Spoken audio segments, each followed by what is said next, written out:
Good evening, ladies and gentlemen. Welcome back once again to another exciting episode of Universe Mode. We're here on SmackDown for the final matches in the first round of King of the Ring.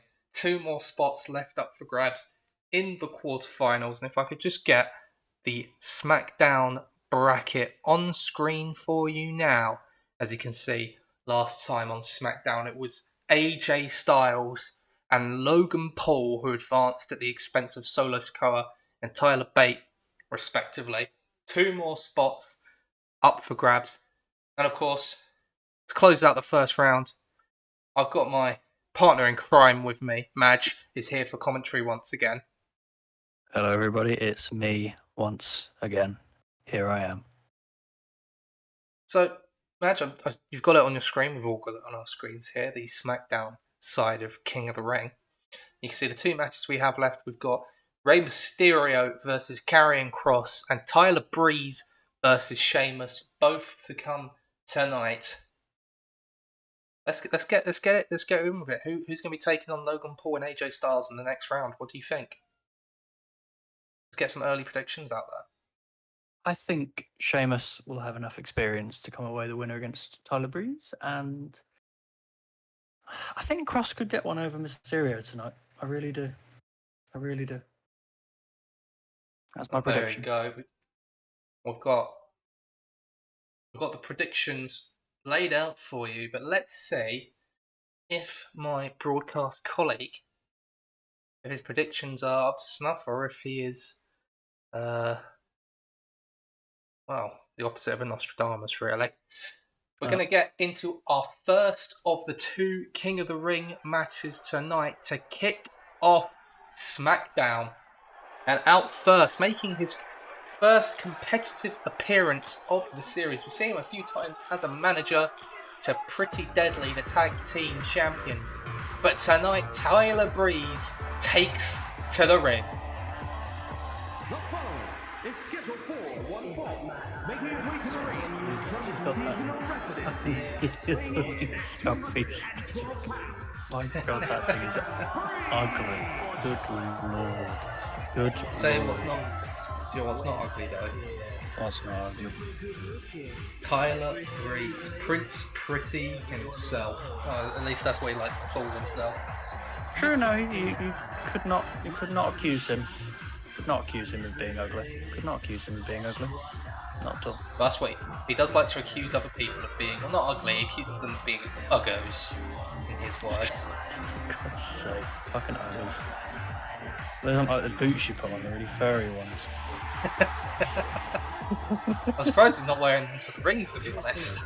Yeah, you should. Everything else is so missed fluffy. opportunity for Breeze, that is actually. To be honest. Well, Prince Pretty makes his grand return to SmackDown. You notice he has the tag team champions accompanying him to ringside. Is that going to come into play tonight? Tyler Breeze is not averse to helping out Pretty Deadly, and tonight, obviously, there's going to be an opportunity for them to return the favour to their mentor, who has taken them, let's not forget, to the summit of the SmackDown Tag Team Division. Pretty Deadly, the current WWE Tag Team Champions.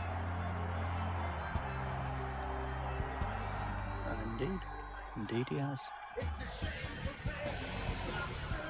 Tyler Breeze eagerly awaiting his opponent tonight, who has some company with him. 267 pounds, the Celtic Warrior, Sheamus brought back up in the form of the former tag team champions, the Street Profits, who were attacked last week after their match by Pretty Deadly, evening the odds in this match tonight. Sheamus clearly knew the games that Tyler Breeze was going to be playing, and he has accounted for that. And I'd say Sheamus is already winning the mind games based off that alone. He knew what to expect from Tyler Breeze. I'm not sure Tyler Breeze was expecting this, but it is a first round match in King of the Ring as Tyler Breeze takes on Sheamus in this first round matchup. Let's get this one underway. Charles Robinson calls for the bell, and Tyler Breeze flying out the gate, and he face plants. There's no easy way to put that. Sheamus just basically said, "I'm moving out of the way, boss," and he did. He moved out of the way. James with an Irish curse to open the match. The patented backbreaker and a second Irish curse. And Sheamus, perhaps, is he looking for a third Irish curse backbreaker?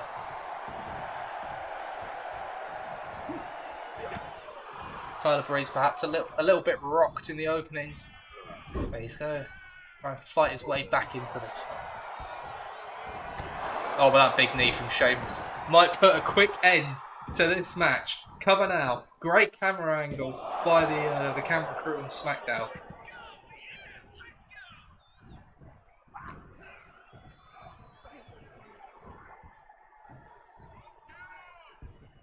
Well, Madge, I know you said in your earlier predictions that you think Sheamus has enough experience to get the win here. Is that all there is to it? Is there perhaps a little inkling of favouritism there? I knew you. I should have known you'd ask me that. No, I don't necessarily think so. No, I do think Sheamus has got the ability as a performer, as much as there's a what's the word? There's an affiliation there, a national affiliation for sure. Won't deny that. But I think he just has a little bit more in his locker than Breeze. I think Breeze has risen very quickly and very deservingly up the ranks. I think Sheamus just will have a little bit too much for him tonight. That's my suspicion. I wouldn't call it that. Call it suspicion. Are you not entertained? Sheamus asks the crowd, and they respond positively as the alley-oop drops Breeze in the centre of the ring. Sheamus looking to make light work of Prince Pretty here as he hoists him up on his shoulders, looking for that patented white noise, and he gets it. That could bring an end to this one as, again, the camera crew are shocking at their jobs.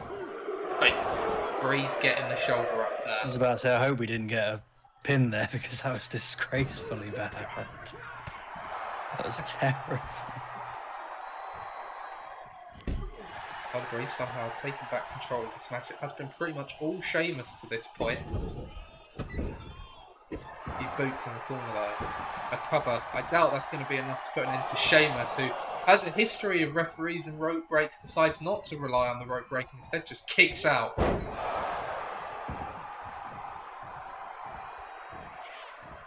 Off the second turnbuckle into the crossbody. Nicely done. What is the camera crew doing tonight?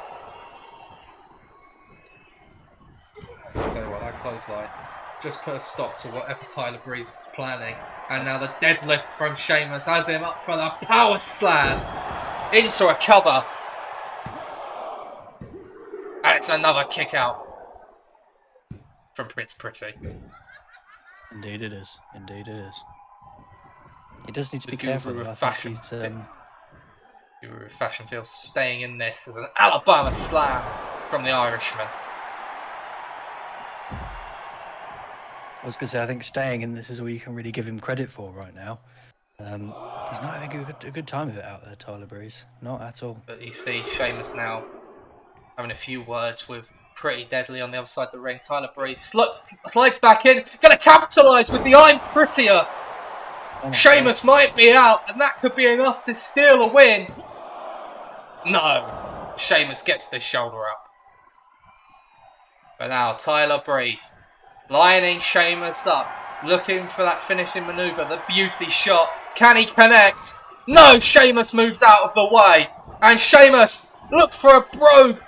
But Tyler Breeze able to get out of the way of that one. Both men looking for their finishing manoeuvres in quick succession, neither able to connect.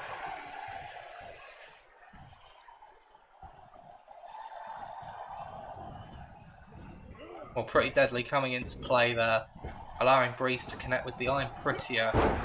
And under normal circumstances, that might get the job done, but obviously very little damage done to Sheamus leading up to that point.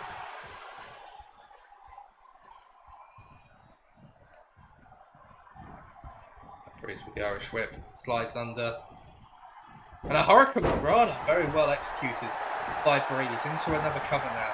Sensing a bit of desperation from the leader of Pretty Deadly as that big knee drops him again. Yeah, he's And another one. He's getting some good momentum here, but he just can't seem to put a stop to Sheamus, to be honest. He can't. Oh, that clothesline might do it though. Maybe. But he needs to string some offense together. The referee distracted. Hang on a second, the German suplex delivered to Sheamus. That was very impressive from Tyler Breeze. Not someone you normally associate with that power game. There's now Breeze to the top rope. Looking for a high-risk manoeuvre. What's he looking for here? A drop kick. Nicely done. Oh, the beauty shot! Out of nowhere! Oh my god. And Sheamus kicks out with ease! The beauty shot having absolutely no effect on Sheamus. Might as well have hit it. You might as well have hit him with a beauty product rather than a beauty shot. He did absolutely nothing to it. Nothing. I think Breeze was looking for another round prettier. Doesn't connect with it. Sheamus able to get out by an inverted Frankensteiner. As Breeze is starting to take control of this match, dishing out some serious damage. That splash, not going to do him any favours, that clubbing blow from the Irishman.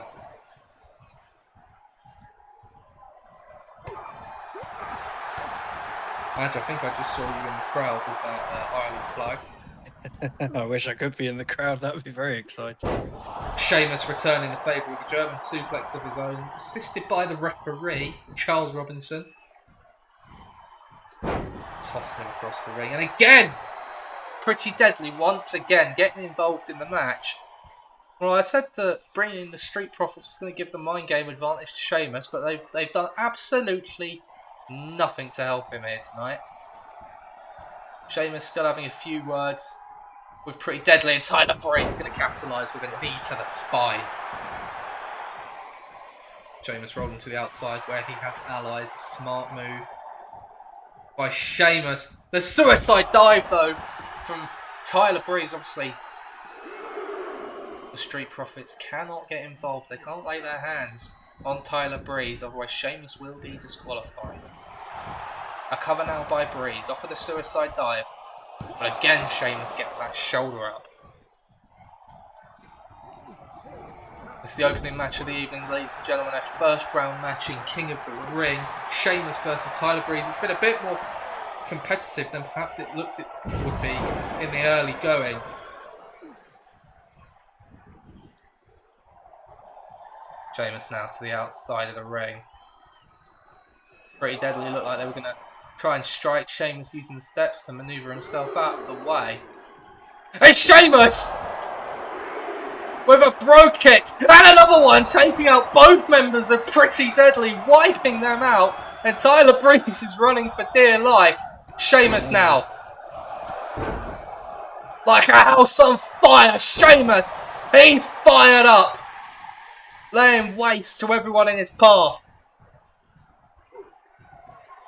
An Irish curse, but he holds on. Connects with a second. Looking for the trifecta. Sheamus. Through Irish curse. Backbreakers in a row. He looks at Pretty Deadly. He's warning them to stay out of it, and they don't. Pretty Deadly not taking kindly to the attack by Sheamus. So they had it coming, it has to be said. They absolutely had that coming. Continually getting involved in the match. Tyler Breeze again striking Sheamus from behind. Sheamus has to be careful he doesn't make what would be an elementary mistake here and throw this away by getting too focused on the men in around the ring rather than the man inside it.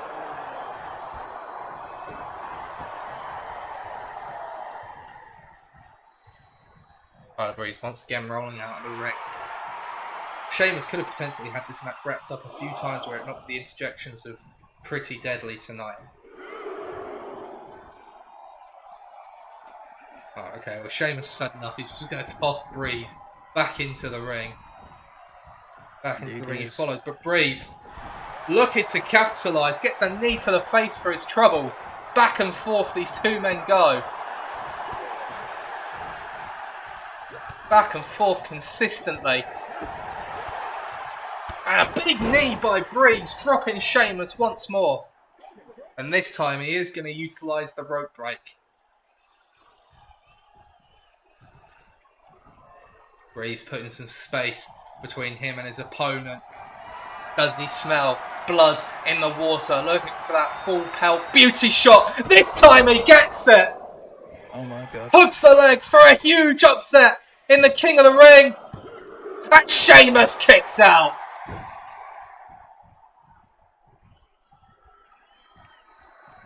Sheamus pushing Breeze away there. And again, Pretty Deadly getting involved. The referee's got to put a stop to this. This is getting ridiculous now. He's got to eject them, surely. It can't be allowed. Can't be allowed to continue. And another shot from Breeze, looking to capitalise on this.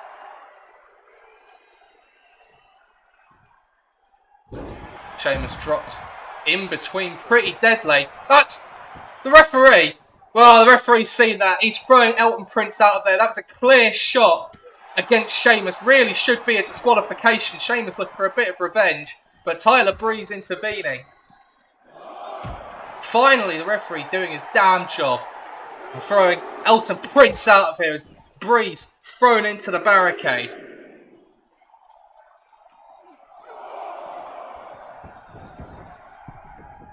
Well, Elton Prince still hanging about. Referee needs to sort him out. He has been and now Kit Wilson getting involved. This is obscene.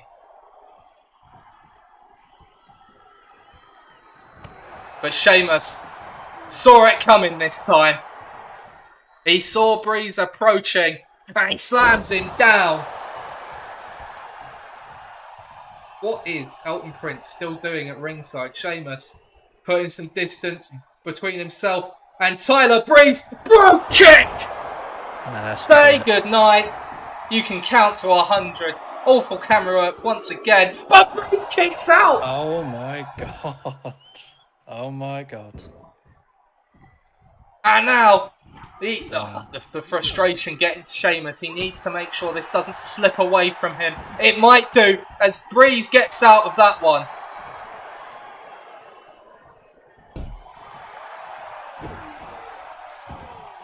Oh, but Sheamus with a surprise roll-up. There's still one from Breeze.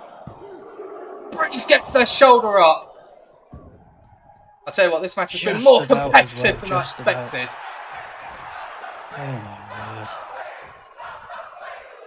word. Big knee once again, dropping Breeze, and Sheamus thinks one more time might get the job done. The cover, referee in position, 2, 3. Sheamus advances to the next round where he will meet AJ Styles.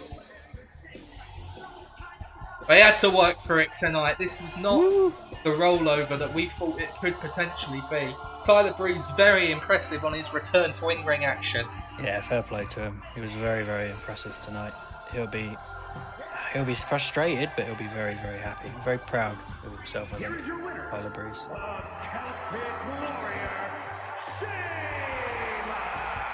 Sheamus advances to the quarter-finals of the King of the Ring tournament. Fantastic result for the Irishman. He will meet AJ Styles next week. That leaves us with one more match in the first round. But we're going to head over to the women's division now. And we're actually up for a 6-woman tag team match. Would you believe it? Nice. Let's get this one underway.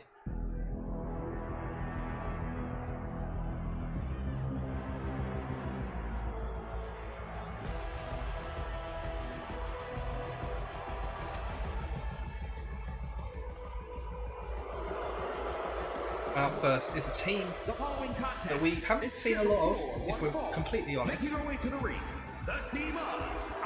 No, I always like the look. I always feel like there's something quite fascinating there, you know? Well, The Rock has decided that obviously a lot of the women's tag team action has been going down over on Raw. He needs to put a little bit more respect on the women's tag teams here on SmackDown. This is an opportunity for Alba Fire and Isla Dawn to put themselves on the map tonight. It's, as I said, a 6-woman tag team match. They do have a third member of their team tonight as a one-off. And it may not take a genius to work out who their opponents are going to be in this contest.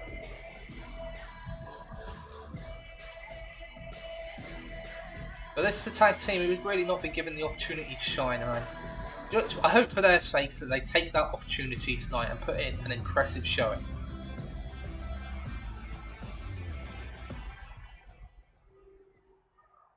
But as for their tag team partner, as someone who's been put through the ringer a little bit in recent weeks, Roxanne Perez. And from Laredo, Texas, Roxanne Perez. She's been having her difficulties with damage control in recent weeks, obviously losing to Bayley in that Money in the Bank qualifier due to the interference of Dakota Kai. And then she took on Dakota Kai last week, and Bayley returned the favour to her stablemate. It's really not going well for Roxanne, but tonight she's found some allies to help even the odds in this 6-woman tag match.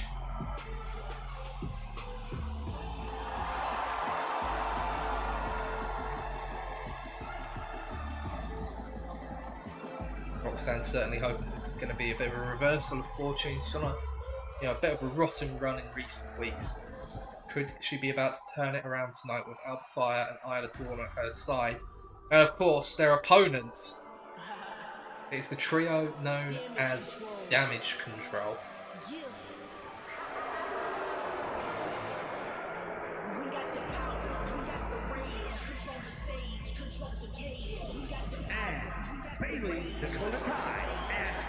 Yeah, do you know what? I'll put it out there. I like to make my predictions. Obviously, I think Damage Control will surely get the win here. They will surely get the win here. Well, no doubt they are a trio taking on a tag team and a singles competitor, so you'd expect them to have the chemistry advantage in this match tonight. Roxanne Perez mainly been dealing with Bayley and Dakota Kai in recent weeks. Io Sky now getting involved in this equation. But the odds are even tonight. 6-woman tag. Damage Control tends to try and keep the numbers game in their favour. That's not going to be the case tonight.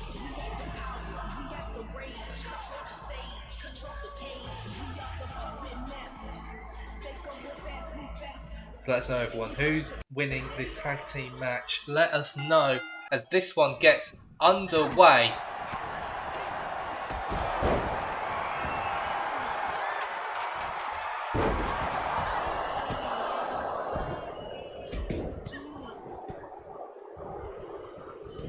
As so far, Damage Control seem to be in a little bit of trouble.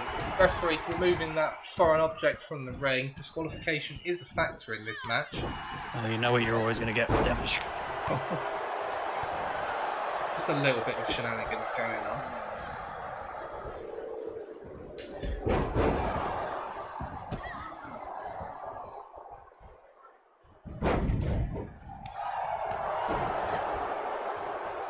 Going to be a bit difficult to keep up with everything that's going on in this match. I do apologise. It's a German suplex by Bayley.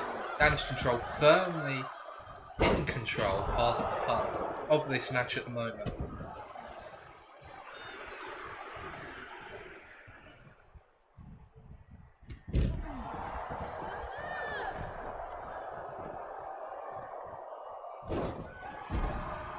If you're just joining us, this is our second contest of the evening in our opening match, which was an unexpected classic, it has to be said.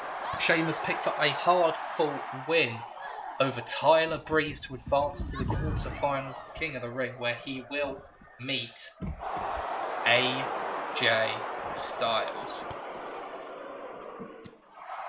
You know, every time someone says AJ Styles, I'm reminded of that moment where they revealed that they tried to reveal that he was the father of Claire Lynch's baby, and it makes me sad because he doesn't deserve to be remembered like that. Man. He doesn't deserve that. He deserves What so did my much boy better. do to deserve this? What did I do to deserve this?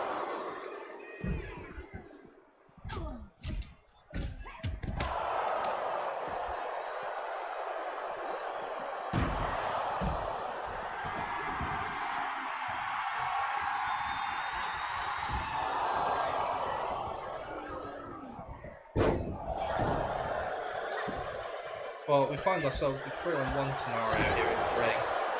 Tyler Dawn not in a good position at the moment.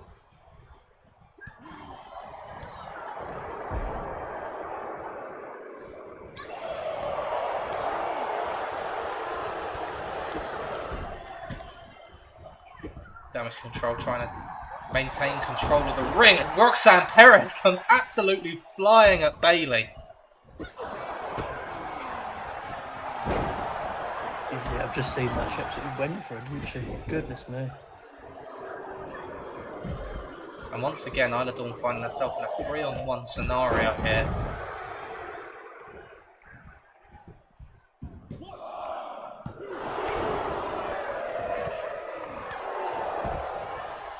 And Alba Fire makes the save, only to find herself now the victim of a 3-on-1 beatdown. Damage control doing very well at isolating their opponents in this match.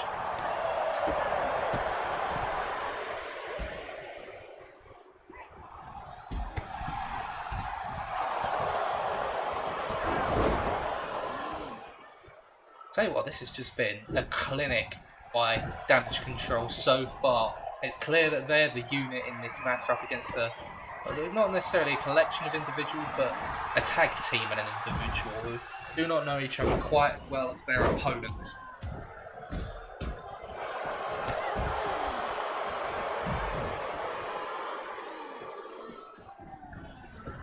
Bayley making sure not to be isolated against Dawn and Fire. As Io Sky connects with the moonsault in the centre of the ring and the Bayley to belly.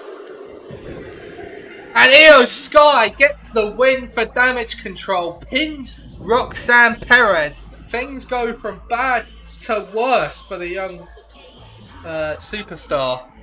That's another loss to Damage Control. She's been pinned by all 3 members in subsequent weeks.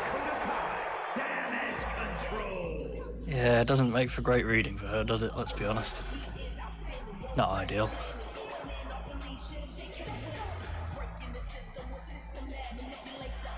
There's another great win for Damage Control as this trio continues to run roughshod over Friday nights.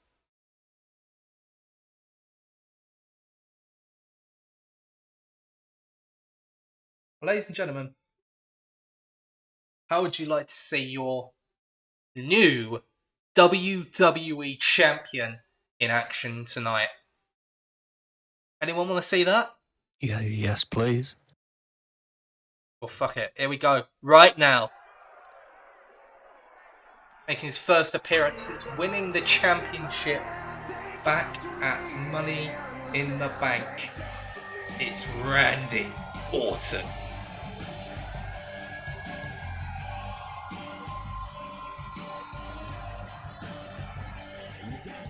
The following is scheduled for one fall, making his way to the ring from St. Louis, Missouri, weighing in at 275 pounds, the undisputed WWE Universal Champion, the Viper, Randy Orton.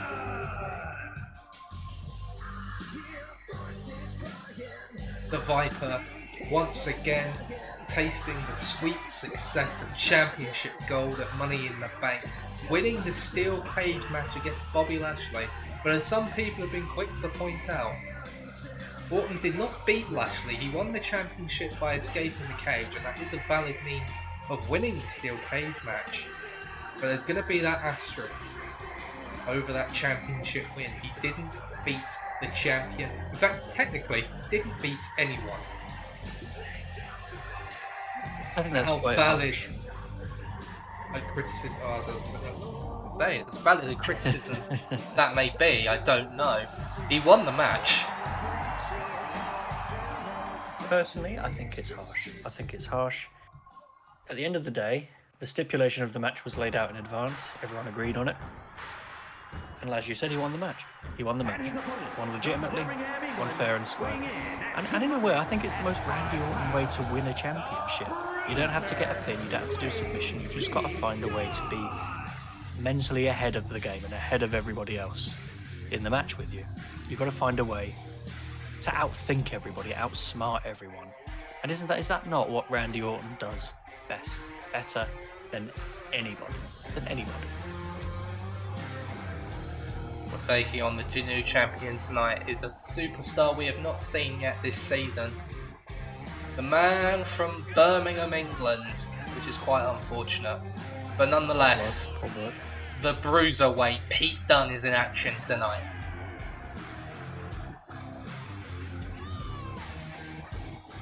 And this is a huge opportunity for Dunne as he takes on the WWE champion tonight on SmackDown. A win would catapult him into title contention.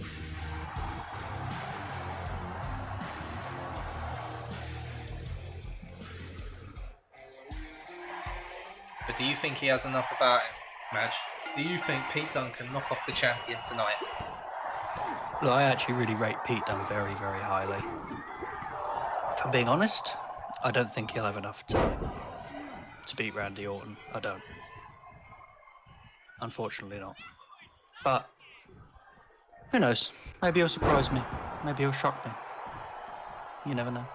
Well, Randy Orton's certainly in control of the contest to this point. A couple of excellently hit clotheslines, but a half and half suplex by Dunne is going to do some less than minimal damage, let's say that, to the champion. It certainly allows him to take control. As a pop-up headbutt from Dunne might knock the champion out. Into the cover we go. I guess a 2 count before the champion gets out. I think he may have been knocked out for a moment, in fact. Well, he got up just in time then. Now Orton with a slam to the bruiserweight. The former WWE United Kingdom champion, of course. And who really made that championship famous. Orton now sends Dunne into the corner. A couple of big strikes. And an uppercut as well.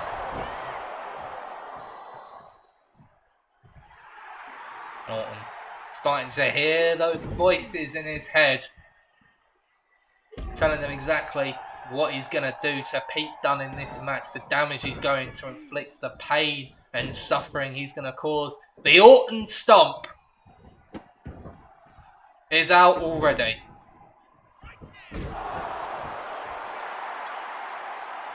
Pete Dunne in serious danger here. Orton going to follow that up with a backbreaker.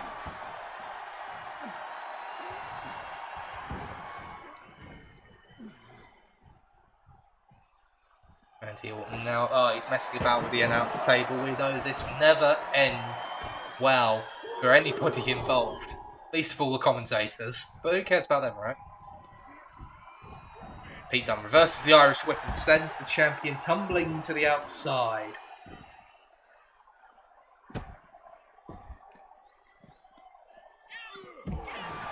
Needs to be careful. These two men don't get counted out. See the 10 count of the referee.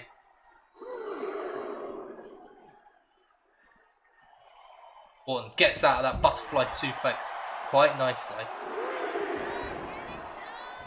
And the Viper decides to break the count. He runs in for a big right hand, but it barely did anything to the Viper.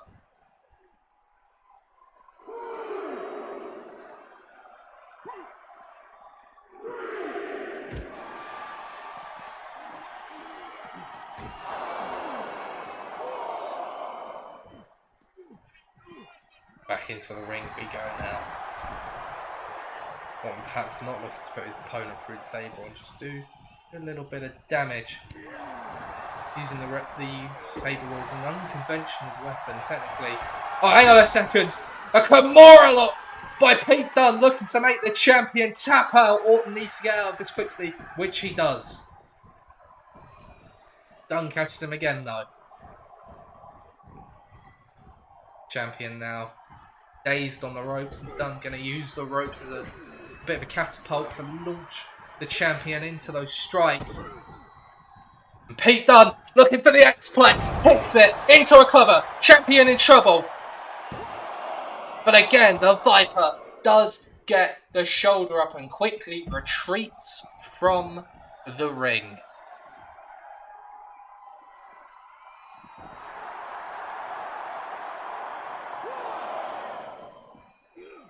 Moves out of the way of that drop kick though. Dunne going to chase the champion around the ring.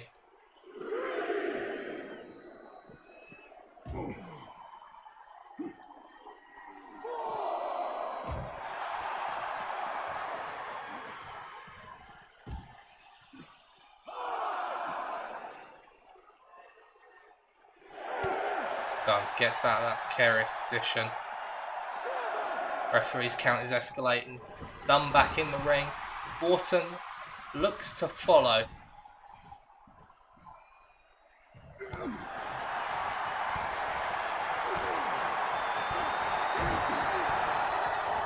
Repeated measured strikes from the Viper, but Dunne fights back, hits a few chops.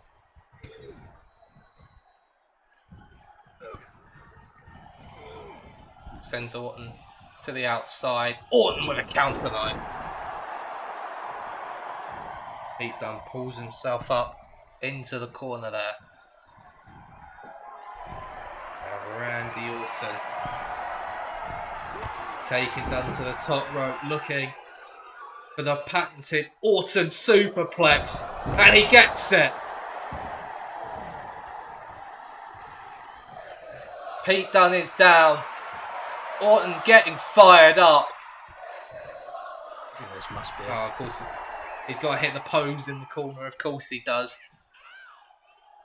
Turns around to Pete Dunne. He's looking to capitalise on the distraction. Ducks underneath that one. Dunne with a shot to the face of Orton, who was dazed. The bitter end for a huge win over the WWE champion. And Orton kicks out.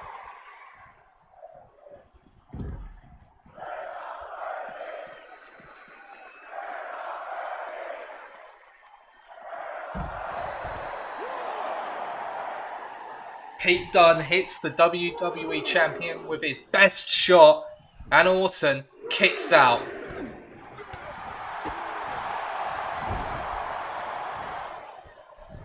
Oh, now Orton looking for those punches in the corner.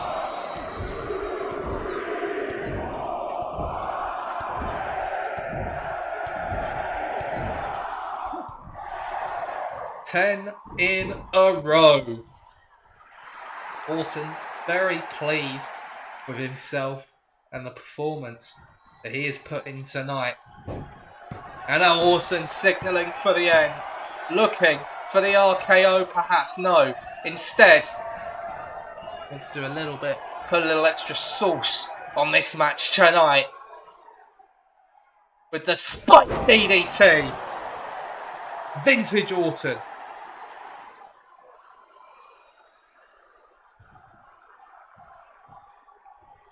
What now? Backing up from Pete Dunne, who's getting back to his feet. And the Viper's having none of that.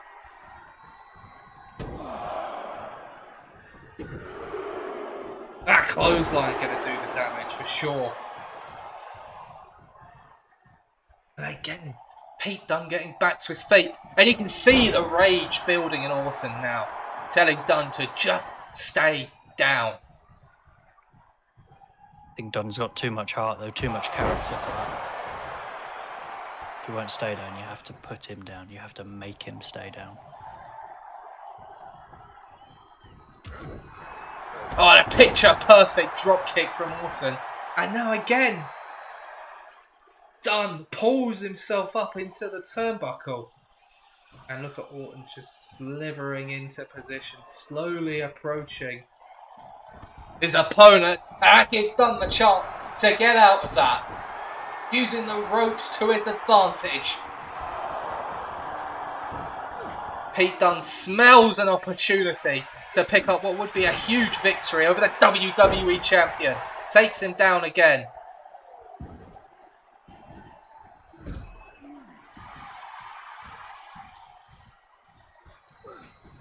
Orton gets out of that predicament. But Pete Dunne with a reversal of his own. Irish whip. Here we go. Under. And a snap German suplex drops the champion. That's a bit of a too far for Pete Dunne. I don't know why he's gone for the knee drop from there. And instead he's looking for the bitter end, you know. He's looking for that big shot. No, he wasn't. He was looking for something else. And the Viper. Again, Dunne gets the reversal. Back and forth we go. He's been very lively tonight. You've got to give him a lot of credit. Speaking of back and forth, these blows back and forth between the champion and his opponent.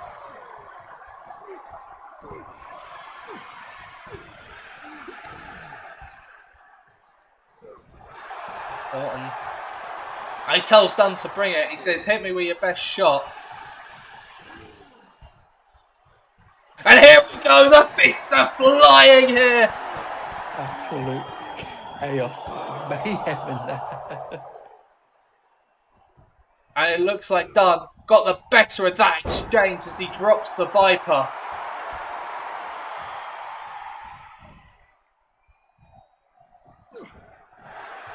Orton catches the leg into an RKO from out of absolutely nowhere. Dunne span 360 degrees into the RKO. What is going on? Has to be it. Guys, Randy Orton has turned invisible after winning this match. He's There's no ascended. way about. He has ascended. But Bobby Lashley knows where he is and he drops the Invincible Champion. What is that? Bobby Lashley with the championship, I think, drops the champion, maybe? Did he hit one? I don't know what just happened. You got to commend our cameramen. They've filmed that perfectly. They've imagined where Orton would have been, and they filmed it perfectly.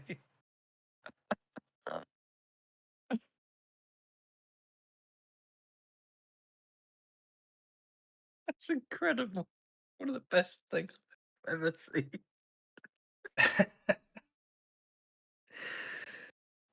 Oh my days. I need a moment to recover from whatever the hell just happened.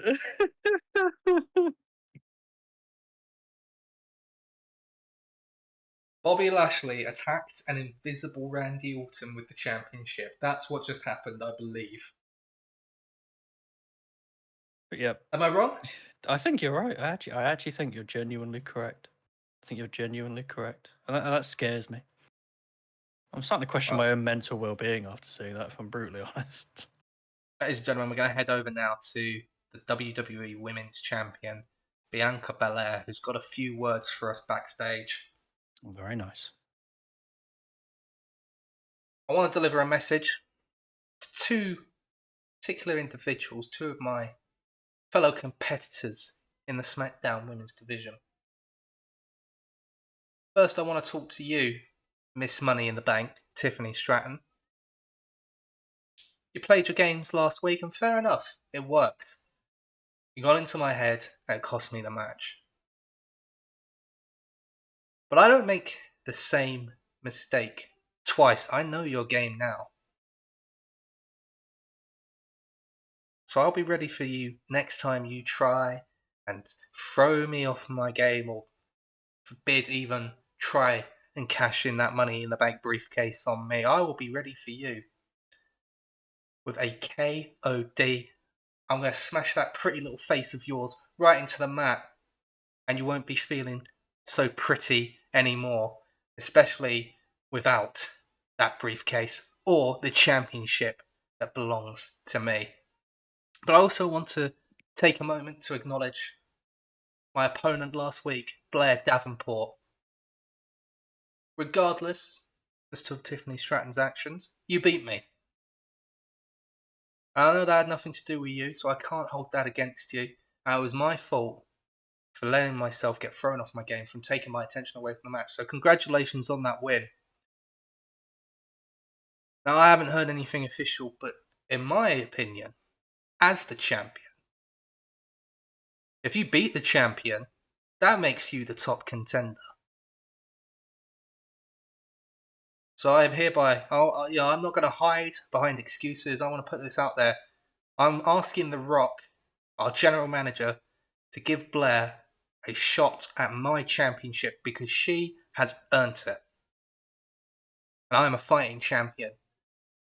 And I will not back down from any challenge, especially one that has proven to be a worthy opponent. But I promise you, Blair, when all the chips are down, when all the cards are on the table, when it really matters, there is nobody better than the EST of WWE. And when that match is done, I will remain the greatest women's champion of all time. A combination of strong words, but also a bit of humility from the champion. It's admirable amount of humility there from Acknowledging the qualities of her opponents and her colleagues as well. But speaking of the SmackDown Women's Division, it is time for a match in said division. One-on-one action here tonight on SmackDown. And up first is Nikita Lyons, an individual that we've seen a couple of times over the last number of weeks and months. Just yet to get that big win to catapult her to where she wants to be. Sometimes all it takes is one really good win to catapult you to a new level, to a new opportunities, new possibilities as well.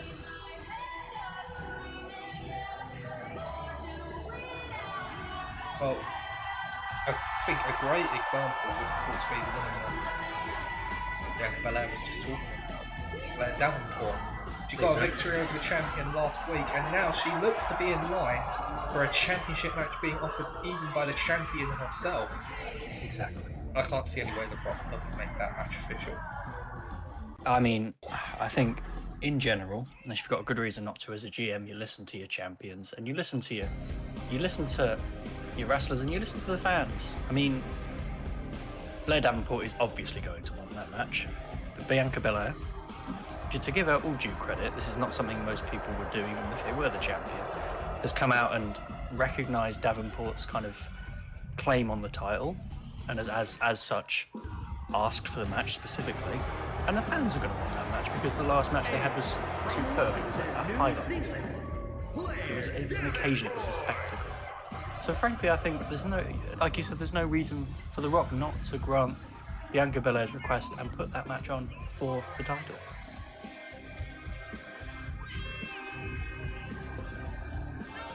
Well, speaking of Blair Davenport, here she is competing once again. This time tonight against Nikita Lyons, and as I said, no doubt that she's going to want to take up that opportunity to challenge for the women's championship. I have no doubt whatsoever.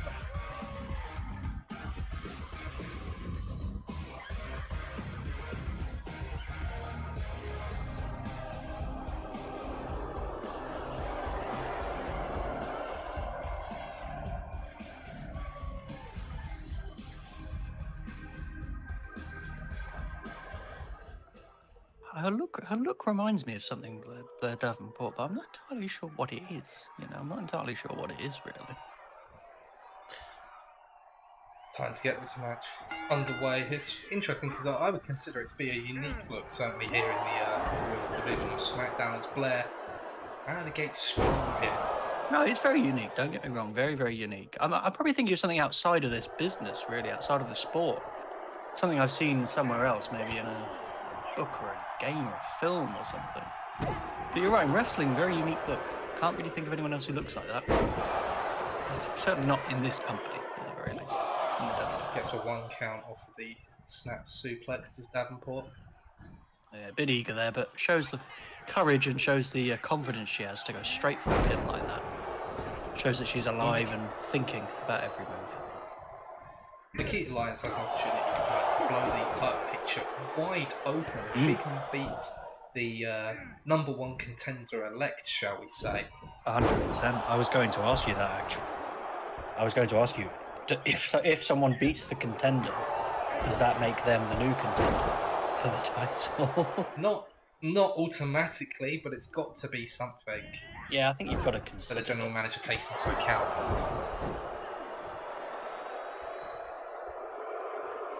Got to be something that's considered.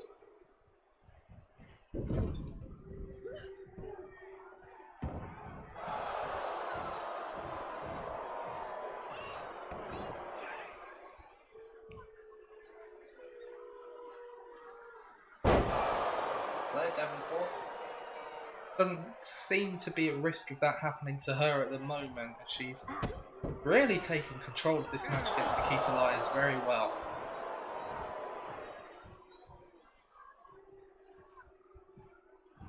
Yeah, she's... And now Blair, perhaps for a suicide dive if she gets it.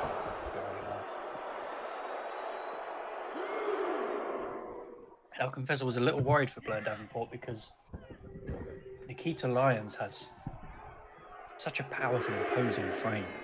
She's kind of got an advantage in that respect over Blair Davenport, but you wouldn't think it by the way this match has started. Whiffs the top rope miss prop kick, and that's an opportunity now for Nikita Lyons to get a foothold in this match. Up for the submission, but Blair going to fight out of that one quickly, but Nikita Lyons not going to let her get advantage and stun down there. That's Nikita Lyons' turn to head to the top rope for an elbow drop. Nicely done into a cover. Only gets the one though before Blair gets the shoulder up.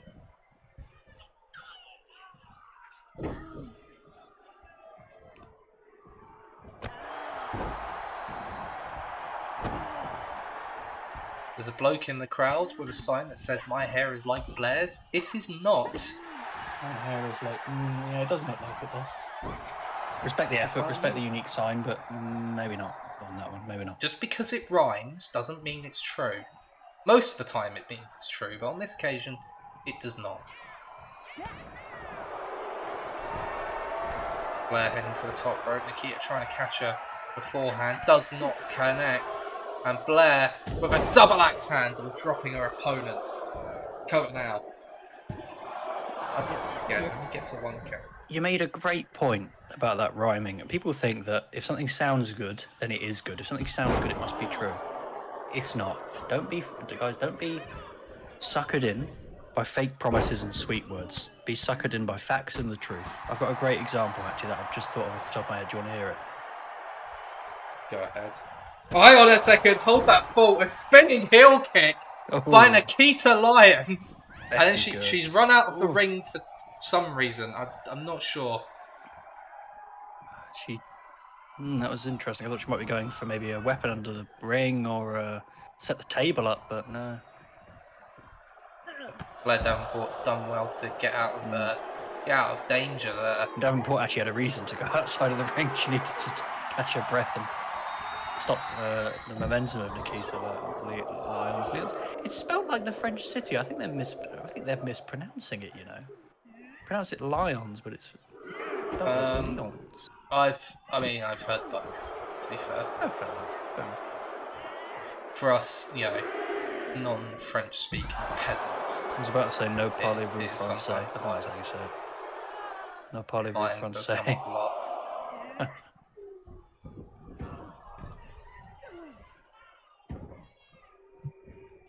The damage looks like it may have been done to Nikita Lyons. Blair Davenport sizing her up, looking for that big knee to the face that looks to knock her out. Oh, and follows it up with Nikita Lyons' own split leg drop and gets the 3 count, beating Lyons with her own finishing maneuver. The confidence starting to ooze from Blair Davenport. I think Blair Davenport feels like she's on top of the world right now, and to be honest, she's not quite there yet, but she's most of the way up the mountain, seeing how she's performed tonight. I really do feel like this could be her moment. This could be her opportunity to become the best women's wrestler in the world, to be recognised as such. And she can do that by winning the title. I think she's got a great chance. I really do. Exciting times on SmackDown. A fresh face looks set to challenge for the Women's Championship. And as my colleague says, she has got a brilliant chance of possibly capturing the gold. The Rock has yet to confirm that match. But, I mean, it's something we've got to keep in mind. Surely it's something he's got to be considering. We're heading back over to the men's division now, as we head over to our next match. And the United States Champion is going to be in action here. This is the man that has impressed me to no end ever since he arrived on SmackDown and captured the United States Championship in his debut match. Making his way to the ring from Woodstock, Georgia, weighing in at 230 pounds, the WWE United States Champion, Braun. You were talking about people who are on top of the world. This man, Braun Breaker, he is, well, maybe on top of the US. We won't say on top of the world, but he is doing very well for himself right now. I think he's really got that. I know people bring it up a lot, and it's a bit reductive because he's his own man. He does his own thing. He's not just a clone of anybody. He's not just somebody's kid, somebody's, niece or nephew. I always get this mixed up. I believe it's nephew, but I'm probably wrong. Anyway, he's not just related to somebody. He's not here. He's not a David Flair. But somewhere little Nature in the back is fuming at me saying that, probably. He does have that kind of Steiner magic about him, doesn't he? That kind of quality, you can't really put it into words, you can't quite put your finger on it, but you know it's there when you see it. And Braun Breaker has it. 100%. 100%. And I'm sure he's going to show it again, and I think he'll get the win tonight. I really do. 251 pounds, Jimmy Uso representing the Bloodline tonight after Solo's failures last week, I suppose is the only way to put it. I just want to go back to the United States Champion for a moment, because I'm going to make what maybe is a bit of a bold statement, but I don't think it really is. If I'm the WWE Champion at this current moment in time, Randy Orton, I am hoping that Braun Breaker holds on to that United States Championship for a long time yet, and that remains his focus. Because I would not want to face Braun Breaker right now. I don't think Randy Orton will feel that way, but I think most sensible people would feel that way. Randy Orton is not necessarily what you would call... He's smart, amazing competitor, incredible wrestler. Not necessarily what you would call sensible. I mean, he talks a lot about the voices in his head. This is not maybe... Not that doesn't make him sensible, but, there's something a little bit there, that kind of edge, that kind of grit. And most people don't have that on the level that Randy Orton has that. So most people, quite rightly, would be a little bit afraid of Braun Breaker. I think even Jimmy Uso, with all the confidence and the swagger he's got these days, I think I saw a little glimmer of fear in his eyes when he was walking down to the ring. I think he, like most people, he is a bit afraid of Braun Breaker. I can't blame him. I'll tell you that much. Oh no, I would be shitting myself. He did get a good shot in on Braun, but it didn't really seem to phase the United States Champion for a moment. But I actually just want to move away from this match for just a moment. I want to address Mr. Money in the Bank. Of course, LA Knight. We haven't seen him since Money in the Bank. He's actually taken to social media recently. I've got a quote for you here. And he says, everyone's asking where Mr. Money in the Bank is. And the fact is, that my future is set. LA Knight knows he's going to be the world champion, so he's gone on holiday. He's gone on holiday, is what he said. He's going to sit back. He's going to watch Randy Orton and Bobby Lashley and anyone else who decides to get involved just beat the ever-loving shit out of each other. And when LA Knight is ready, he's going to come back from holiday and he's going to become the next world champion. When that bell is rung, we're all going to be saying the new WWE champion is LA Knight. Yeah, that's what the tweet says. I tried to pretend like I was LA Knight. It didn't really work, but that's fine. It was pretty good. I liked it. Asking where Mr. Money in the Bank is, but not why. Well, I mean, not why or how. Sorry. Well, I mean, it sounds like he's doing pretty good. He's on holiday, so. Well, I suppose it's a fair point. Mr. Money in the Bank, he can bide his time. He can sort of watch how things play out. He doesn't necessarily need to earn a championship match because he's already done that. Back to the contest now as the power of Bron Breakker on display. And Jimmy Uso going to wisely roll out of the ring, but he's just going to walk straight back into the path of Bron Breakker. Into the cover now by Bron. Is that enough to put down Jimmy Uso? No, he gets a 1 count.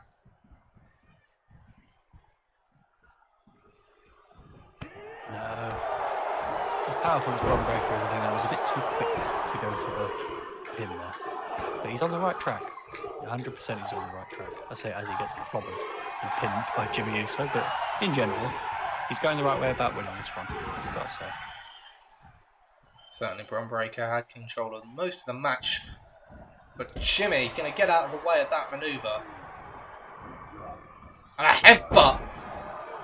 You don't want to trade headbutts with a Samoan, I'll tell you that now, as Jimmy looking for the super kick, and that might be the end of Jimmy Uso. Bron doesn't even let go of the leg as he goes into the Exploder suplex. Devastating. Would not want to be on the end of that. Bron doing a little bit of damage to Jim Uso, baby. These explosive clotheslines, axe handle. He couldn't transition into the final clothesline this spurt. I mean, what does it matter when you can just do that? Jimmy Uso once again rolls out of the ring.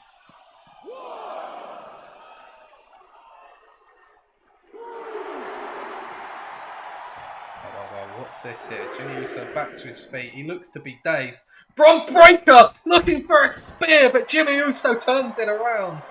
Well, he had How about did a he run century to get that spear? I was going to say, he had about a century to see Bron coming there. He's run from another state, for God's sake. Oh, face first into the ring post.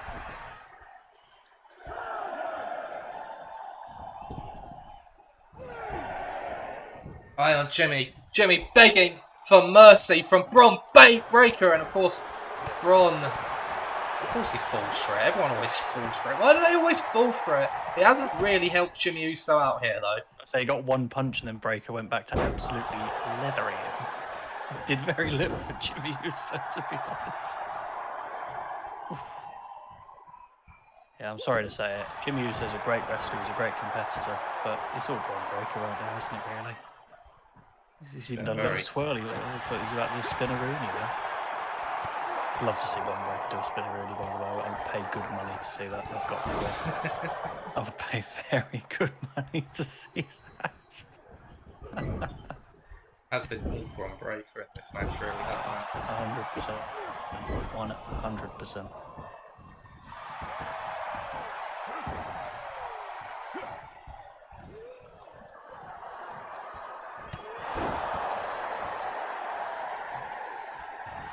Oh my god, Bron just screaming in the face of Jimmy. It seems to have woken Jimmy up a little bit. Allows him to get the reversal, but Bron reverses the direction. That's the thing. Jimmy might get a reversal or two in, but never leads anywhere as Braun. Well, this is a move for Jimmy Uso. Jimmy Uso is very familiar with the spear by Braun Breaker. And the straps are down. Braun Breaker signalling that this could be the end of the match. Braun looking for that power slam, but Jimmy fights out of it with a headbutt. I honestly didn't think Jimmy Uso was alive enough to acknowledge what was going on. I'm being brutally honest. Another headbutt by Jimmy Uso. He's been using those to great effect. The cover now on Braun, who kicks out like it was nothing. And he drops Jimmy again.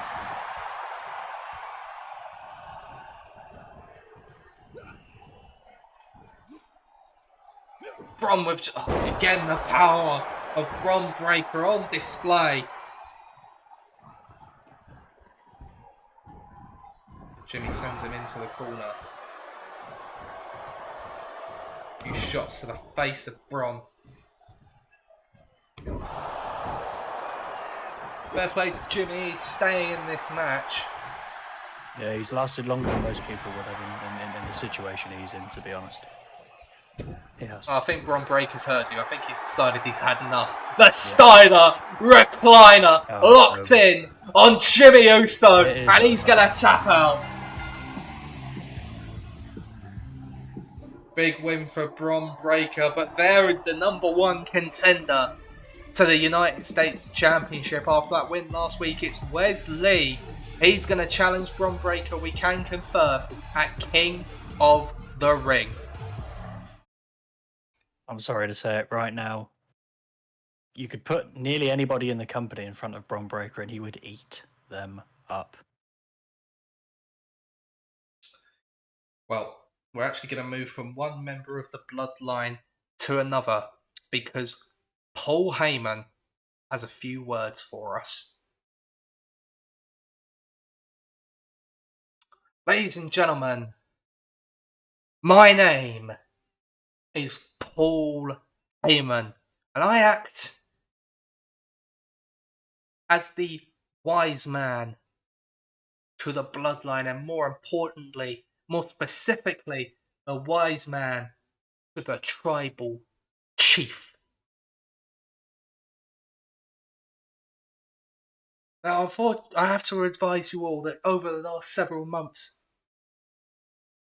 I have had delegated authority when it comes to the bloodline. I have been responsible for overseeing those that remain in the bloodline in the form of Solo Sikoa and Jimmy Uso. I have been working, as I do, to ensure the best opportunities are available for the family of the tribal chief. For those who sit at the table for which the tribal chief is the head of said table. And it has not escaped my attention, and nor has it escaped the attention of my tribal chief, that opportunity after opportunity has been spurned by the family in recent times. Solo Sikoa, he did not become WWE champion. He did not become Mr. Money in the Bank. And he most certainly will not be King of the Ring. And as for Jimmy Uso, it doesn't even bear speaking of. Reputation is everything for this family. And this reputation in recent times has never been lower, and this will not stand. I have no other choice. When the family has lost its way, it is the responsibility of the head of the family, the head of the table, to show them the way and to guide them to where they should be. I am left with no alternative. This family needs its head back. So I'm off. I'm leaving right now. Jimmy, Solo, don't follow me. Because I need to speak to the head of the table. And I think it is time. Before long, we'll see our tribal chief back where he belongs.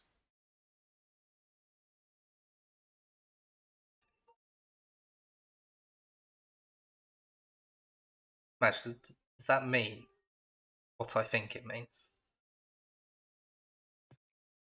I think it might mean what you think it means. I think Go on. I think the tribal chief might be about to come back. SmackDown has been put on notice. Paul Heyman has seen enough of the Bloodline's failures. He's turning to the only man that he can trust. And I think it's not long for the head of the table, the tribal chief, my tribal chief, our tribal chief, your tribal chief, Everybody's tribal chief. everybody's tribal chief reclaims the spot that belongs to him. It's time, however, for our main event of SmackDown as we turn to King of the Ring once more. This is how the bracket was looking at the start of the night. Obviously, Sheamus picked up the victory over Tyler Breeze to progress to the quarterfinals. He will take on AJ Styles.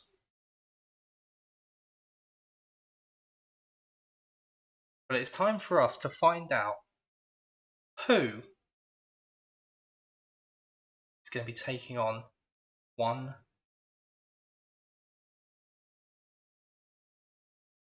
Logan Paul. It is our final first round matchup for King of the Ring. You had to force yourself to say his name, didn't you?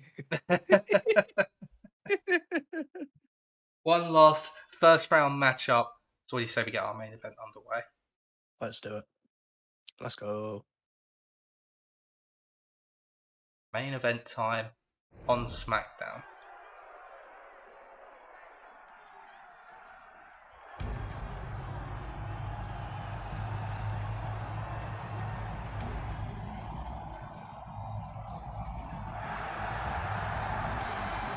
Now first it is the legendary, the iconic Rey Mysterio. It feels like sometimes he's the only man left who has pride to rep the LWO anymore. It's sad. Well, the man can rep whatever he wants. You know, he could come out with a shirt with basically anything on it at this point. It won't make him any less of a legend, will it? He always has been, always will be, an icon of wrestling, known, loved and respected around the world. One of the best to ever do it, in my opinion. One of the best to ever do it. Rey Mysterio. Well, Rey Mysterio makes his way to the ring. He's prepping for this match. Bear with us for just a moment, ladies and gentlemen. They seem to be doing a little bit of prep work for Karrion Kross's entrance. Not sure why it's Karrion Kross. No disrespect intended, but like it's not like this isn't the main event of WrestleMania. We don't need to go over the top, guys. You got to remember who you're dealing with. You'll be careful talking about Karrion Kross like that. Oh, hang on a second! Karrion Kross just jumped the guardrail and attacking Rey Mysterio from behind. Oh my god. Ooh. A sneak attack by Karrion Kross as this match gets underway. The referee rings the bell and Kross right back on the offensive. Oh, and those unprotected shots to the back of the head of Rey Mysterio. This could be a quick match.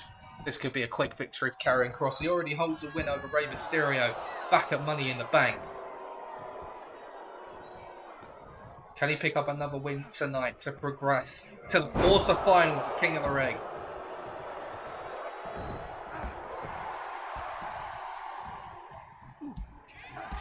Right, looking to fight back here with those shots to the leg. And again, Kross just going to grab hold of him. And another bam slam. I don't think I asked, Madge, but who's winning this one tonight? I do believe I'll stick still with Karrion Kross. I think I'll stick with Karrion. Oh, of course, I did ask you at the top of the show. My apologies. Ah, it's alright, no problem at all. It's the sort of thing I would forget, so I'm certainly not going to hold it against you. Karrion Kross looks like to target the legs.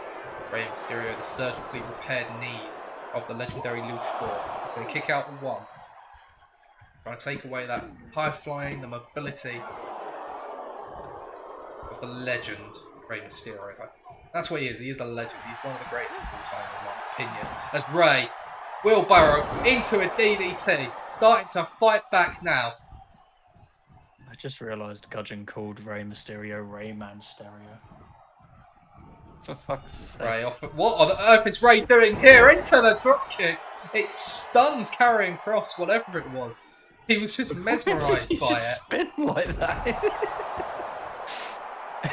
I'll be honest, if I was watching that, I would have been like, I would have had like an out of body experience, would have forgotten where I was. Rey Mysterio getting back into this one.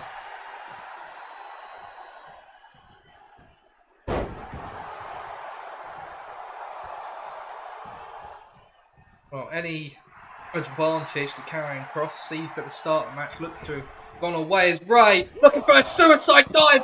Kross catches him and Rey able to turn it into a DDT. Brilliant from Rey there. It's just That's hitting on exactly all what the we want to announcers. see. That was a beautiful move, though. No jokes intended. Don't mean to downplay how fantastic that was from Rey Mysterio. Rey with a Canadian Destroyer And through the brilliant ropes. Well, we saw Rey's son Dominic hit a few of those over on Raw to beat Shinsuke Nakamura last week, like father, like son, despite the fact that neither of them would be happy with me for saying that. Yeah, neither of them would enjoy that. But it is true. It's a fair point. It's a fair point. No doubt about it. Kross. Now, what's he looking for here? Oh, he's looking for that patented choke. Looking to choke the life out of Rey Mysterio here. But Rey able to get the elbow to the jaw to fight out.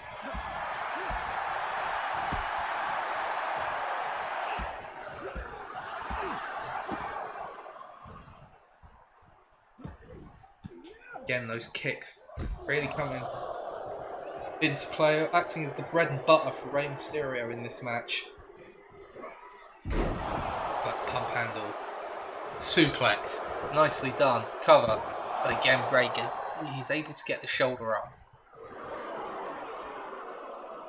Rey going to take a moment on the outside of the ring to collect himself, but Kross probably not going to allow him the opportunity. And this is going to hurt. Kross with a back suplex on the apron. Did you know? Because it's never mentioned ever, Badge, that the apron is the hardest part of the ring. Wow, no one's ever told me that before. That's actually crazy. No one's ever said that before. I've actually never heard that in my entire life. No. Wow. Well, I'm sure it's no jokes for Rey Mysterio. Kross taking a moment to gloat, and Rey gonna hit him with the monkey flip for his trouble. Fair enough, it's a Rey Mysterio.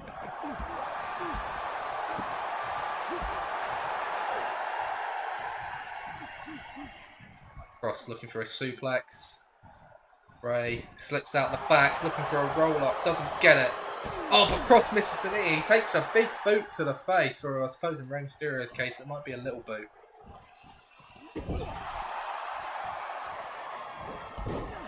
Well, that looked a bit low from Ray.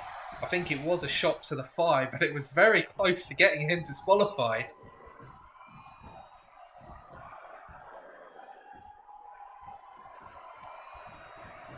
Ray now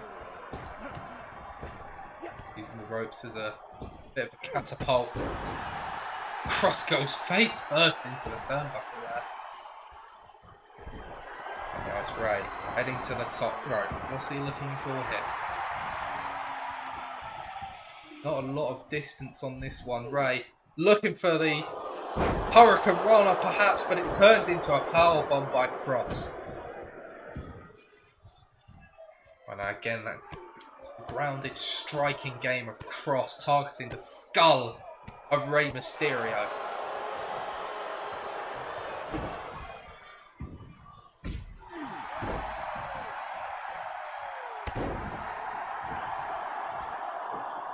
Ray, oh, split-legged springboard moonsault, but he doesn't quite connect with it, unfortunately. Ray turns that one around, though. Once again, Ray up to the top rope. Cross wisely rolling out of harm's way there. But Ray doesn't care. Here we go. Rey Mysterio springboards off the ropes.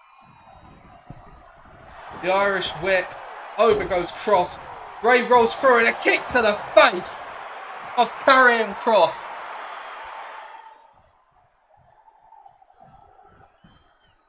Ray looking to size up his opponent. Dropping the dime. Into the ropes we go. Ray looking for the 619. He gets it.